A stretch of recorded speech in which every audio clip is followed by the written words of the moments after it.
Pessoal, sejam bem-vindos e bem-vindas, né, ao Projeto Panaceia. A gente está aqui, já está fazendo 11 anos, né, que a ideia iniciou. E ela foi uma vontade, um sonho de 2008, quando eu iniciei a faculdade, né, tive contato com a permacultura, que é uma metodologia de planejamento de assentamento humano. Então eu vou planejar a minha casa, vou planejar o meu sítio. Então a permacultura é um estudo, né, da década de 70, que organizou como que eu posso planejar o meu ambiente da forma mais sustentável possível, né? E aí, em 2008 eu fiz esse curso, que foi uma virada de chave, que a gente fala, né? Então eu fiz toda a engenharia ambiental, né, de 2008 a 2013, com esse olhar, assim, de como deixar a coisa mais sustentável na raiz, né? Pensando em solucionar os problemas. Então, esse espaço surge como esse sonho. Eu venho de uma herança, sabia que ia poder estar estruturando um projeto nesse sentido. E 2012, né, com o calendário Maia ali, com o mundo ia e não ia acabar, né, toda aquela brincadeira ali de 2012, deu coincidência da gente adquirir a propriedade aqui, junto de um amigo, que ele era da área do autoconhecimento, psicólogo, coach, né? Hoje trabalha com constelação familiar. Então a gente juntou as ideias, assim, vamos ter um espaço para trabalhar algumas ideias nesse sentido. E minha esposa, né, quem conhece, ela vem da artista de rua, então ela fez teatro, a área da gestão cultural, e hoje ela é agente de viagens, assim, né? Então, o pilar do projeto é a permacultura, que seria a engenharia ambiental aplicada, a parte de autoconhecimento, que era esse meu colega que fundou junto o projeto, e o terceiro pilar, a arte e cultura. Então a gente sempre tentou fazer com que aqui fosse um espaço de experimentação nesse sentido. Então, em relação às tecnologias, então a gente tem aqui, por exemplo, né, o sistema de tratamento de esgoto, que eu vou comentar, que ele surge com uma pesquisa junto com a universidade também, que foi uma pesquisa de 2014. Então esse é um sistema, aqui a gente fez o passo a passo dele, mas em resumo ele é um sistema que ele é conhecido como bacia de evapotranspiração, famosa BET, BET, e aí com pesquisas depois foi adaptado para tanque de evapotranspiração, que é o apelido é TEVAP. O que esse sistema de esgoto tem de diferente, né? Ele é um sistema de esgoto fechado, ele tem um ciclo fechado. Então, ele recebe as fezes e urina, né? De um lado, que a gente chama de água negra ou água marrom, né? Que já diz o nome, né? Que são o que entra em contato com as nossas fezes. Por que separar? Porque o tratamento é diferenciado, né? Ele precisa de ter mais atenção, né? Em função de patógenos, né? A questão de... a gente entra em contato com medicamentos. E a outra água é a água cinza, que é a água da pia, né? Do banho, da cozinha. Então, esse sistema, ele já é uma adaptação, porque o TEVAP e o BET, né, que eu falei, eles só tratam a água marrom. E aqui a gente tem os dois tratamentos simultâneos, como uma pesquisação, né, no sentido de mostrar que a colônia de bactérias, ela também consegue separar e fazer esse tratamento mais específico, né? Então ele é ascendente, o esgoto cai embaixo e sobe.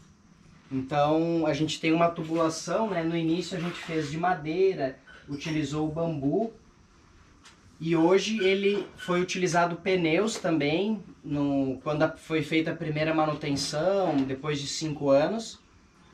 E hoje a gente tirou os pneus, né? Isso já tem uns 3 anos mais ou menos, que a gente colocou o tubo de concreto, que é o que a gente recomenda nos outros sistemas que a gente implantou.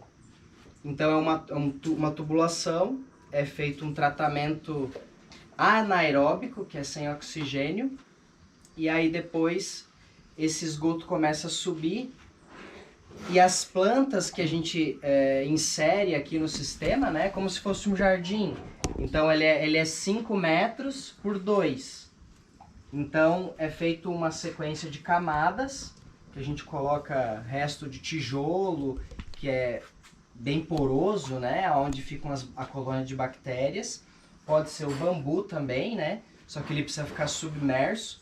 Então aqui, como a gente não tem tanto movimento, ele acaba que ele não tem essa coluna d'água, né. Então esse material poroso de argila, né, de tijolo é melhor. Depois tem uma camada de areia, depois uma camada de terra, e é plantado essas espécies, né, que são espécies que tem a folha larga. Por quê? Essa folha larga, ela vai fazer, né, a retirada da água do esgoto. Porque 99% do nosso esgoto convencional, né, esse que a gente puxa descarga, ele é água. Então, as fezes vêm, vai ser feito um tratamento nelas, as plantas absorvem essa água e também vão absorver o adubo que vai formar, né, com as nossas fezes. Então, ele é um sistema fechado. Então, geralmente o esgoto é feito o tratamento e depois ele sai, o efluente, né, que é o caminho do esgoto que vai para o rio, né? Então é tratado, depois ele vai para o rio. Aqui não, a gente tem um ladrão, que é o termo que a gente usa geralmente nas caixas d'água, né? A caixa d'água está enchendo. Quando ela enche demais, sai no ladrão. Aqui também a gente tem um ladrão. Se chover demais, o sistema pode extravasar, encher demais, né? Porque ele é como se fosse uma piscina.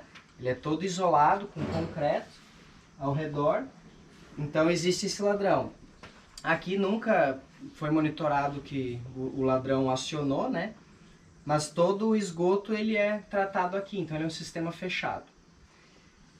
Perguntas? Dúvidas?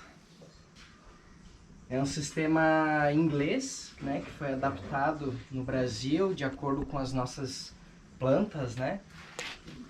É colocado inhame, a banana também, né? Que aqui a bananeira acabou caindo com o vento uma vez e a gente não plantou, né? Essas bananas aqui não estão em cima do sistema. Importante, a gente fez isso aqui, que é um respiro, porque esse sistema ele dava muita pressão de gases porque tem uma primeira parte que é anaeróbica, então vai gerar gases. Só que é muito pouco, assim, não dá para aproveitar, para transformar em energia, né? Só que esses gases voltavam para a tubulação. Então, esse respiro aqui é uma tecnologia implantada depois que resolve por causa da pressão. Então, o puxa-descarga, ele tem esse fluxo aberto, né? Os outros 2 tubos ali é para monitoramento. Então, um vai até a tubulação de concreto e a outra só até a metade, né? Então, para ver se o sistema está ok, né? Tem sistemas operando há 20 anos que nunca precisaram de manutenção, né? O nosso a gente foi fazendo manutenção até para entender, que foi uma pesquisa, né? E teve uma vaca uma vez que entrou e pisoteou, então o cano amassou, a gente precisou literalmente abrir, né, para ver o que tinha acontecido. Então você não recomenda fazer com pneus?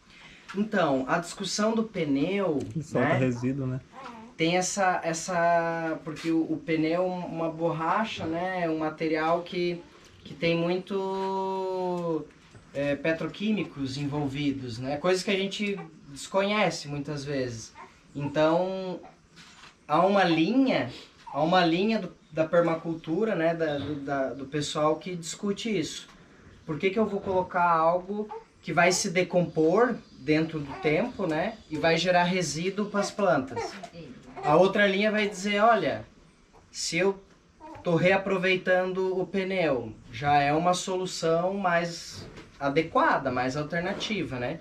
A minha opinião, né, eu não recomendo pneu enterrado, né? Porque, primeiro que a gente tem outras tecnologias para trabalhar com pneu, né? Logística reversa e outros tratamentos. E aqui no concreto é mais fácil de trabalhar, de instalar e de operar, assim. Então fica algo mais prático, né? Tem algumas pessoas que têm dúvida a respeito da produção. Por exemplo, fruto da bananeira, vai contaminar? Dá para comer? Ah, legal, Simone. Tem um mestrado aqui na UFSC que fizeram uma pesquisa em relação a isso, né? Foi feito um sistema de tratamento de esgoto com a bananeira e a bananeira, ela passou nos testes, assim, né?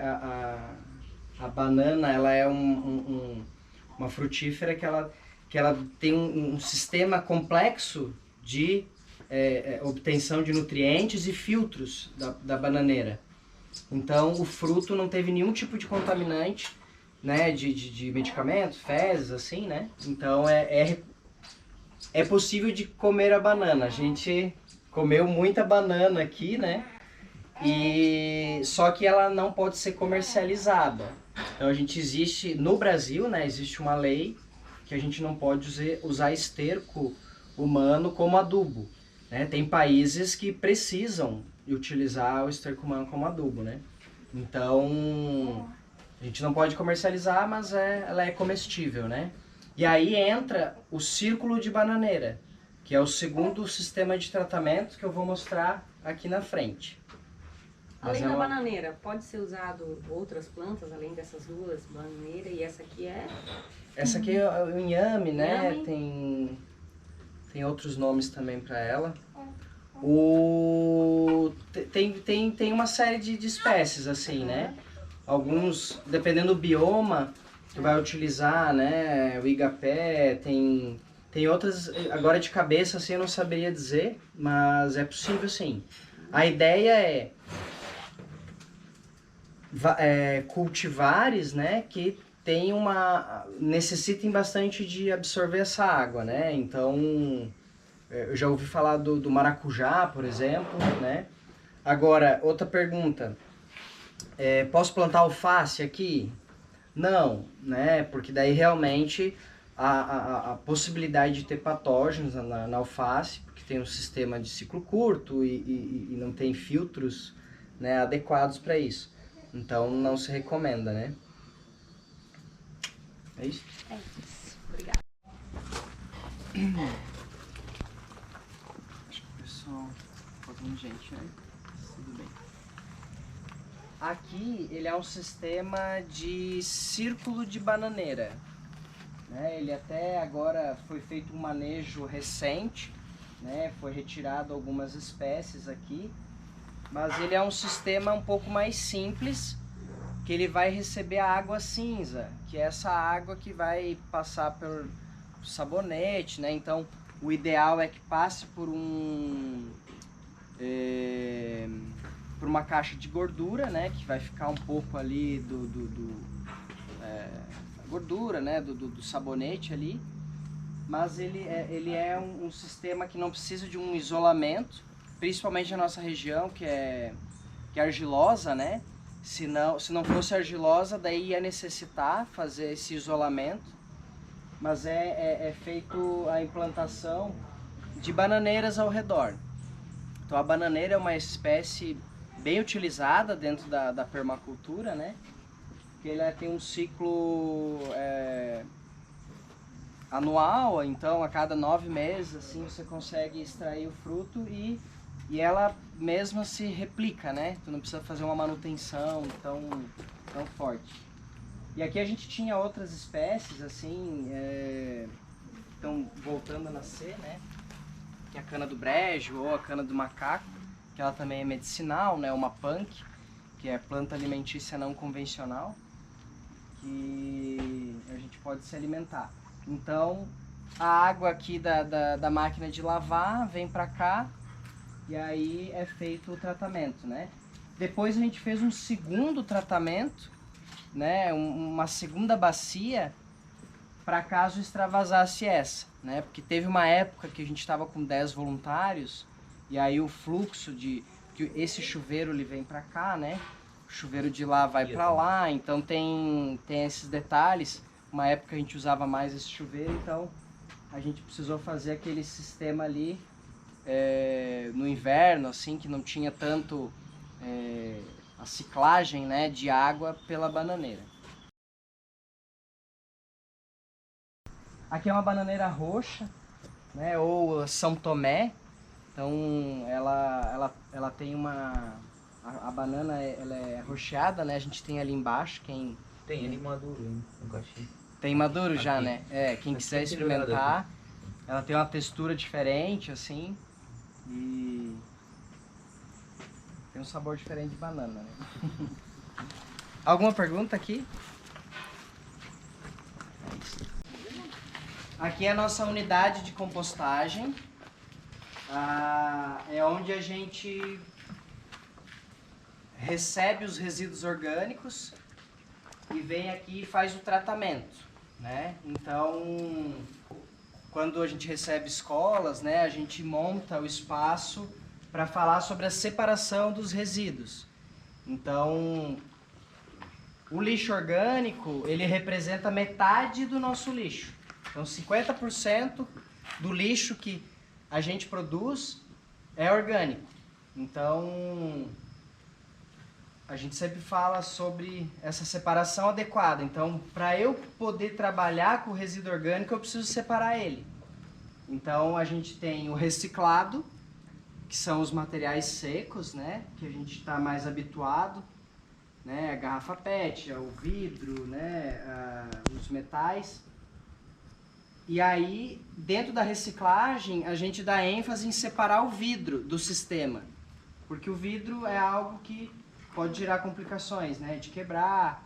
E então, alguns vidros podem ser reaproveitados, né? Aqui em Balneário a gente tem a coleta nos ecopontos, que tu pode levar os vidros, né? Então, facilita a gestão, o cuidado com o nosso lixo. Além disso, a gente tem o rejeito, que na cidade a gente conhece como lixo orgânico, mas na verdade a gente precisa de pelo menos 3 frações. Então o resíduo orgânico é resto de fruta, verdura e legume, né? Tem resto de comida também. O óleo de cozinha, ele entra dentro do lixo orgânico e a gente também tem que separar esse óleo de cozinha, né? Porque a gente consegue reaproveitar ele. O reciclado, já comentei, e o rejeito é quando a gente mistura esses dois. Então, assim, eu tenho o meu lixo orgânico eu coloco numa sacola. Então eu já misturei algo que é reciclado com o lixo orgânico que é compostável. Então eu criei um problema, digamos assim, que é o rejeito, que é o lixo, né? Então, em linhas gerais, na nossa casa, o que vai ser o rejeito? A gente vai ter papel higiênico, porque ele entrou em contato com nossas fezes, né? Então, ele não vem para compostagem. Ele poderia, né? Mas daí viraria compostagem, né? Seria outro processo. Então, a gente teria que tomar um cuidado a mais com a manutenção disso, né? Por causa dos patógenos. Então, na nossa casa, a gente vai ter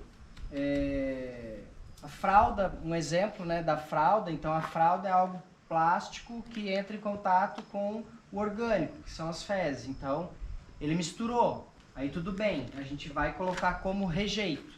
Ele vai na lixeirinha do papel higiênico, né, que eu falo. E aí a gente tem outros elementos também, né?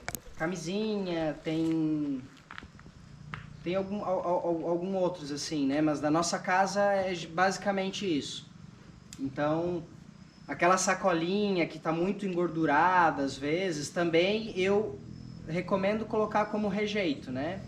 Porque esse resíduo reciclado pode contaminar, né? Digamos, essa sacolinha engordurada pode contaminar um papel que está ali na reciclagem, né? E aqui, assim, é um processo bem simples, né? Basicamente, a gente faz camadas. Então, essa compostagem, ela já está um tempo parada, porque hoje a gente faz a compostagem industrial na outra empresa, que fica em Itapema, que é a Flore. E aqui a gente está compostando mais as coisas aqui do sítio mesmo, né? Então a gente coleta bastante material de poda, né? E faz a trituração. Então a camada de material seco, que é esse material de poda, ou a serragem que a gente tem aqui fora. E esse é o material de carbono. E aí a gente coloca o lixo orgânico, né? O resíduo orgânico, faz uma pré-trituração. Então, a compostagem é o caminho do meio. A gente vai triturar desse tamanho, assim, mais ou menos. Não precisa ser muito pequeno, porque senão ele vai compactar. E nem muito grande, porque ele vai demorar mais. Então, aqui a gente faz uma trituração no facão mesmo, bem simples, para acelerar isso. Porque a compostagem precisa de oxigênio. Ela precisa dessa estrutura para neutralizar o resíduo orgânico. E aí ele vai virar esse material aqui, né, do lado de cá. Então, que é um adubo para ser utilizado junto das plantas, né? Então, demora em torno de 2 a 4 meses para isso ficar pronto, né? Mas vai depender da ação humana novamente. Se eu revolver, né, que é o ato de misturar esse material, eu vou acelerar esse processo. Então, quando eu comecei a fazer a compostagem, né, que a minha geração pegou a legislação de resíduos. Eu estava na faculdade ainda quando foi a Política Nacional de Resíduos. Então, todos esses indicadores a gente foi trabalhando, né, e a compostagem, na legislação, ela era 6 meses. Para você ter uma compostagem, você precisa de 6 meses. Então, depois foi criado com o CONAMA, né, que é um órgão dentro do meio ambiente, estabeleceu regras, né? Eu preciso chegar a determinada temperatura, né, que é a mesotérmica, então vai variar de 60 a 70 graus por 3 dias. Então, a gente tem os termômetros que monitoram isso, para que chegue nesses 3 dias nessa temperatura. Que aí eu vou eliminar esses patógenos, né? Então, hoje a gente consegue produzir um adubo de qualidade com 21 dias, né? Pelo processo de compostagem. Só que tem que revolver diariamente. Então, isso acaba encarecendo, né, o produto final. Então, por isso essa questão do tempo, a gente deixa um tempo aqui, depois a gente revolve uma vez, e aí na terceira vez que revolve, o material praticamente está pronto, né? Então são 3 fases. O primeiro processo é de acidificação, Então vai liberar os ácidos. Depois a bioestabilização, é um produto que a gente já pode utilizar na agricultura, né?